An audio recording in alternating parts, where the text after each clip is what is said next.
Assalamualaikum warahmatullahi wabarakatuh. Alhamdulillahirabbil alamin, wassalatu wassalamu ala asyrofil anbiya'i wal mursalin wa ala alihi washabihi ajmain, amma ba'du. Perkenalkan, nama saya Sarli Fabrianti, program studi hukum pidana Islam kelas 3B. Di sini saya akan menjelaskan pasal 351 KUHP di Indonesia, mengatur mengenai penganiayaan yang didefinisikan sebagai tindakan kekerasan fisik yang menyebabkan luka atau cedera pada orang lain, baik secara sengaja maupun dalam situasi tertentu. Pasal ini terdiri dari beberapa ayat merinci hukuman sesuai dengan tingkat cedera atau konsekuensi yang ditimbulkan. Berikut penjelasan mendetail dari setiap ayat dalam pasal 351. Ayat 1. Penganiayaan biasa. Pasal 351 ayat 1 mengatur hukuman untuk penganiayaan yang tidak menyebabkan luka berat atau kematian. Penganiayaan dalam konteks ini merujuk pada tindakan yang dengan sengaja dilakukan untuk mencederai orang lain, seperti memukul atau menyerang secara fisik yang menyebabkan luka ringan atau rasa sakit pada korban.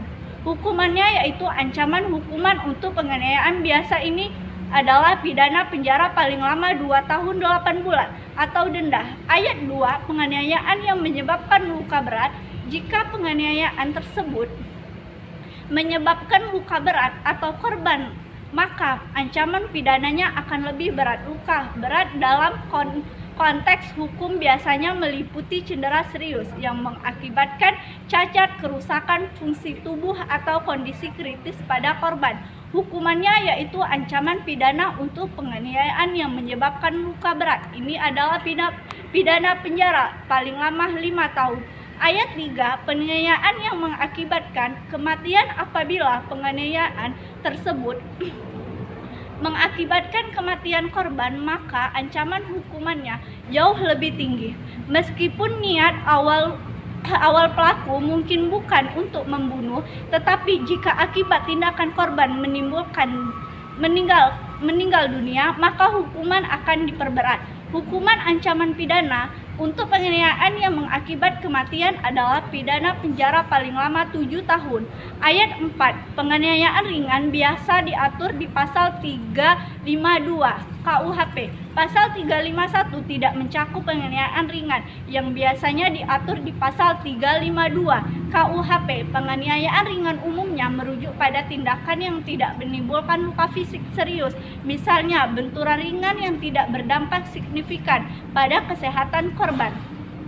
Contoh penerapan pasal 351. Pasal ini sering diterapkan dalam berbagai kasus yang melibatkan tindak kekerasan fisik tanpa niat pembunuhan. Contohnya adalah kasus pemukulan atau pertikaian yang berujung pada cedera namun bukan maksud menghilangkan nyawa korban. Dalam kasus yang melibatkan luka berat atau kematian, pengadilan akan mempertimbangkan apakah perbuatan tersebut terjadi dalam kondisi yang memberatkan atau sebagai bentuk pembelaan diri.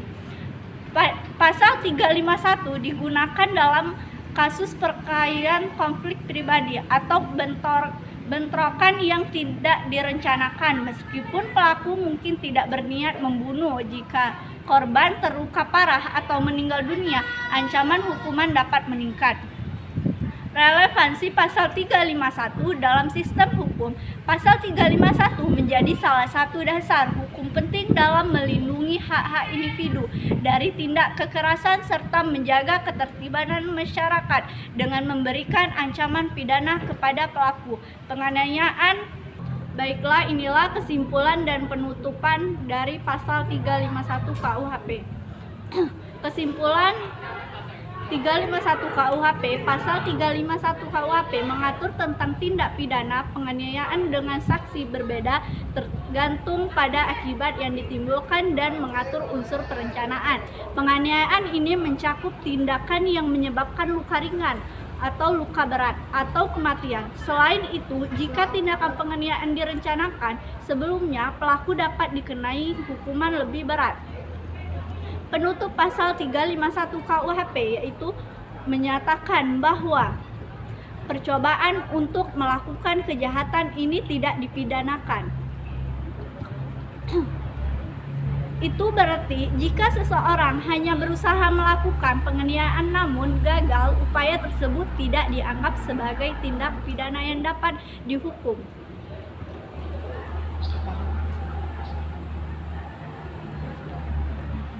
Baik, itulah dari penjelasan saya.